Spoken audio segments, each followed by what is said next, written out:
आप देख रहे हैं दुखती रग न्यूज। सच की आदत, परिवर्तन की चाहत, सच आप तक। नमस्कार, दुखती रग न्यूज में आपका स्वागत है। आज ऐसी शख्सियत से बात करते हैं जो बिना डरे और साफ दिल और निष्पक्ष अपनी बात को रखते हैं। हम बात कर रहे हैं लखनऊ के एडवोकेट अनिल उपाध्याय जी, जिन्हें लखनऊ के अन्ना के नाम से भी जाना जाता है। तो अनिल जी, अभी जैसे कि ये भूमि पूजन हुआ राम मंदिर का, तो इसको आप किस तरह से लेते हैं? ये राजनीतिक की तरह है या कि ये धर्म के को आगे बढ़ाने के लिए ऐसा कुछ किया गया है? ये फिलहाल तो अभी तो राजनीतिक है, क्योंकि कोई ऐसी इमरजेंसी नहीं आई थी। सुप्रीम कोर्ट का कोई ऐसा आदेश नहीं था कि 5 अगस्त को ही भूमि पूजन करना है। कोरोना काल से बड़ा जो है संकट काल हमारी पृथ्वी पर, इससे बड़ा संकट काल कभी नहीं आया। और ऐसे में हमारे देश के प्रधानमंत्री नरेंद्र मोदी जी द्वारा मंदिर का भूमि पूजन 5 अगस्त को करना, इसकी हिंदुओं को कोई ऐसा नहीं कि नाराजगी। हम बहुत खुश हैं, हम हिंदू होने के नाते इस वजह से खुश हैं कि चलो हमारे भगवान राम का मंदिर बन रहा है।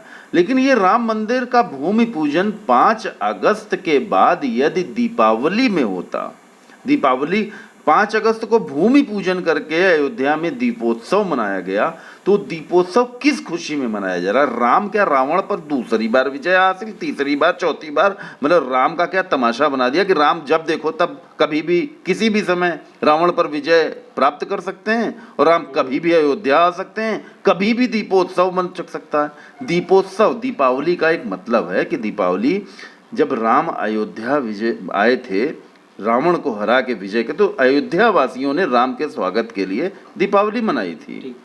आज राम मंदिर बन रहा है ना, वो राम एक पुरुष थे, महापुरुष, मर्यादा पुरुषोत्तम राम कहा जाता है। पुरुष के नाते एक पुत्र के तौर पे सौतेली माँ की जबान उन्होंने निभाई, भाई के तौर पे, पति के तौर पर, पिता के तौर पर, हर तौर पर वो एक पुरुष के तौर पर उनकी भूमिका पृथ्वी पर सर्वश्रेष्ठ थी। और उनका साथ किसी भी मनुष्य ने नहीं दिया था, मानवों ने उनका साथ नहीं दिया था। जामवंत, सुग्रीव, बाली, हनुमान जी, मतलब बानर, रीछ, भालू और पशु पक्षियों से उन्होंने लंका पर पूरी विजय हासिल की और वापस आए तो मनुष्यों ने उनका स्वागत किया, मनुष्यों ने राम का अनादर किया, फिर मनुष्यों ने राम का स्वागत किया। तो स्वागत इस वजह से था कि राम सत्य की लड़ाई जीत करके मर्यादा पुरुषोत्तम होने के नाते वापस लौटे। लेकिन भगवान श्री राम को पॉलिटिकली यूज करने का काम भारतीय जनता पार्टी ने 100% किया।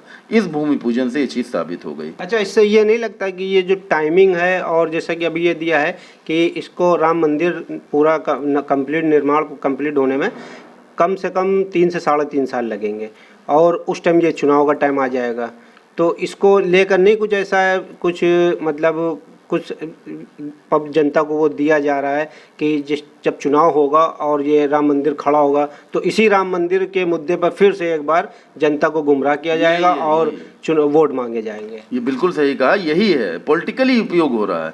आज की तारीख में दीपोत्सव मनता के अयोध्या में एक भी कोरोना का नया केस नहीं आया। फैजाबाद में, लखनऊ में, फैजाबाद मंडल में या लखनऊ मंडल में या अयोध्या में राम मंदिर का आप भूमि पूजन कर रहे हैं और राम मंदिर के पुजारी ही कोरोना से पीड़ित हैं। समझिएगा बात को यहाँ पे। तो ये सबसे अच्छा तो तब होता ना कि विजय हासिल की हमारे देश के प्रधानमंत्री ने, हमारे देश के संविधान ने, हमारे देश के सिस्टम ने एक बीमारी पर। ये किस चीज़ पर हम विजय हासिल कर रहे हैं? अभी सवाल ये खड़ा हो रहा है आज की तारीख में। जैसे आज की तारीख में मौलाना साद और मोदी दोनों में फ़र्क क्या रह गया?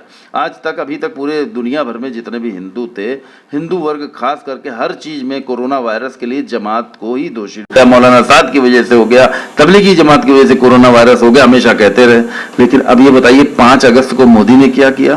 5 अगस्त को वीडियो देख लीजिए, ढेरों साधु संत है जिन्होंने मास्क नहीं लगाए, बहुत भीड़ अयोध्या में इकट्ठी की गई और राम जन्मभूमि के बहाने अयोध्या में भीड़ लगाने का कार्यक्रम अगर अभी चुनाव तक निरंतर जारी रहेगा तो ये तो मनुष्यों के लिए बहुत बड़ा अन्याय है ना। मनुष्य वहां या तो कोरोना मुक्त, पहले अयोध्या को कोरोना मुक्त करिए, कोरोना में एक भी कोरोना पीड़ित अयोध्या में एक भी कोरोना वायरस से पीड़ित नहीं है, और तब राम जन्मभूमि का शिलान्यास होता और राम जन्मभूमि आगे बहुत, राम मंदिर बहुत विराट बनता, तो सबको बहुत खुशी होती।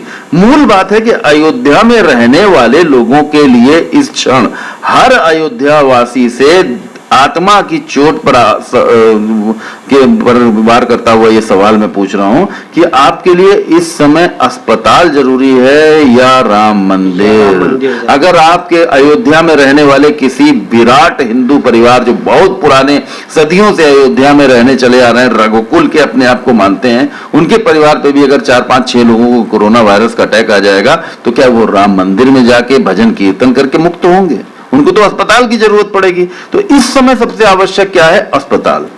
तो जैसे ही एक सूचना सुनने में आ रही है, ऐसी बातें सुनने में लगी कि जहां पे मस्जिद के लिए जो जगह दी गई वहां पे जो सुन्नी वक्फ बोर्ड है वो अस्पताल बनाने की पहल कर रहा है। ये जो अस्पताल बनाने की जो सुन्नी वक्फ बोर्ड ने पहल की है, और इसको जो अभी हमारे मुख्यमंत्री जी योगी जी ने बोला है कि ये मस्जिद अगर बनती है तो मैं वहां पर नहीं जाऊंगा, क्योंकि मैं एक हिंदू हूँ, और एक मुख्यमंत्री अगर ऐसी बात बोल रहा है तो इसको आप किस तरह से देखते हैं? इस पर मुझको यही कहना है कि योगी जी ने इससे पहले भी एक समय में एक बयान दिया था कि मैं ईद नहीं मनाऊंगा। तो मैंने योगी जी को पलट के मैंने सोशल मीडिया पर यही बात बोली थी कि योगी जी आप सबके मुख्यमंत्री हैं, हिंदू मुस्लिम सिख ईसाई, आप ईद मनाइए मत, लेकिन ईद की शुभकामना दीजिए। ईद में थोड़ी देर के लिए फॉर्मेलिटी के तौर पर लोगों का जब लखनऊ के मनकामेश्वर मंदिर में महंत दिव्या गिरी ने जब एक हिंदू मुस्लिम सबकी एकता का एक रोजा इफ्तारी कराई थी, तब योगी जी ने यह बयान दिया था। तब मैंने यही बात कही थी कि योगी जी आप तो सबके मुख्यमंत्री हैं, आपको करना पड़ेगा, सबके लिए करना पड़ेगा, हिंदू मुस्लिम सिख ईसाई सबके लिए करना पड़ेगा, सभी धर्मों को अपना बताना पड़ेगा एज मुख्यमंत्री, क्योंकि हमारा देश किसी एक धर्म का देश नहीं है, भारत सबका है, सब भारत के हैं। अच्छा, आप जिस तरह से आपकी जो सोच है ये हिंदू मुस्लिम एकता को लेकर है, कि आगे जो है आपका जनता को या देश की पब्लिक को किस तरह का संदेश है कि हम एकता बनाए रहें और ऐसी चालों से, ऐसी इन जो राजनीतिक पार्टियों से थोड़ा सा सतर्क रहें और इनकी चालों से थोड़ा सतर्क हैं, आप इस तरह किस तरह का संदेश देना चाहेंगे? इस सिलसिले में तो मैं यही कहूंगा कि मैं इतना सत्य बोलता हूँ कि मेरा फेसबुक फिर ब्लॉक हो गया है, और मुझको रोकने की बहुत कोशिश की जाती है, मेरे ऊपर खतरे भी हैं, मुझे धमकियां भी मिलती हैं। मैंने इस बारे में लखनऊ के एसएसपी, पारा थाना, आलमबाग थाना, मानक नगर थाना, कृष्णा नगर थाना, सब जगहों पर सूचनाएं भी दी, लोग मुझको धमकियां, लेकिन हमारे अंदर निडर भाव है और हमको सिर्फ इतना मालूम है कि सत्य कभी पराजित नहीं हो सकता है, जीवन भर सत्य बोलने की हमने प्रतिज्ञा की हुई है, तो इस वजह से हम सत्य। तो ये हिम्मत आपको कहाँ से आई? ये हिम्मत कहाँ से आई? ऊपर वाले ने दी है। नहीं, आप जैसा भी, अच्छा ये छोड़िए, ये जो इस टाइम जो मीडिया चल रहा है, दो धड़ों में बटा हुआ मीडिया, एक एंटी मोदी बोलते हैं और एक जो मोदी के सपोर्ट में खड़े हैं, ये मीडिया को किस तरह से आप देखते हैं? यहाँ पर भी आपको बात हमारी एकदम कंक्रीट पता चलेगी, क्योंकि मैं अध्यक्ष Uttar Pradesh cable operators welfare association रहा।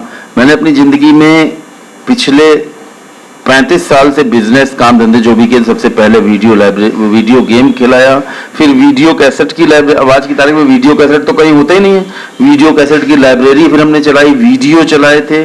उसके बाद फिर मैंने दैनिक जागरण जैसे बड़े अखबार में लखनऊ का मेन क्राइम रिपोर्टर में रहा, मैंने उसमें रिपोर्टिंग की। तो दैनिक जागरण में भी मैं समझौते नहीं कर सकता। कानपुर में जो महेंद्र मोहन, नरेंद्र मोहन का जो पूरा परिवार है, सुनील गुप्ता उसके मालिक हैं, सुनील गुप्ता ने एक बार पर्सनली में, तो दैनिक जागरण में भी हम रहे तो हमने समझौते नहीं किए, हमारी खबरों का कोई खंडन कभी नहीं छपा, लेकिन हर खबर पे कोई ना कोई एक बड़ा बवाल खड़ा हो जाता था, जिससे मालिकान से लेकर संपादक तक और सरकार तक हिल जाती थी। तो दैनिक जागरण में मैं रहा, उसके बाद फिर मैं केबल इंडस्ट्री में आ गया, केबल टीवी की बिजनेस में आया। तो लाइव प्रोग्राम जो आज की तारीख में आप टीवी न्यूज चैनलों पे लाइव होता है, आप कार्यक्रम देख रहे हैं, हमने 1999 में कर दिया था। लालजी टंडन स्वर्गीय हो गए, वो सुरेश तिवारी विधायक, वो लखनऊ के एसएसपी, कई मेयर एससी राय, डॉक्टर एससी राय रहे, सबको हमने अपने यहाँ कार्यक्रम में बुलवाया। तो लाइव हम कार्यक्रम करते रहे लाइव मीडिया से, क्योंकि मैं इस बारे में 100% जानता हूं कि टीवी न्यूज चैनलों को, एमएसओ को, केबल नेटवर्कों को, बड़े बड़े डीटीएच प्लेटफॉर्म को कैरेज शुल्क देना पड़ता है। कैरेज का मतलब प्लेसमेंट, कि आप हमारा चैनल इस नंबर पे चलाइए, उसके बदले इतना हम आपको पैसा देंगे।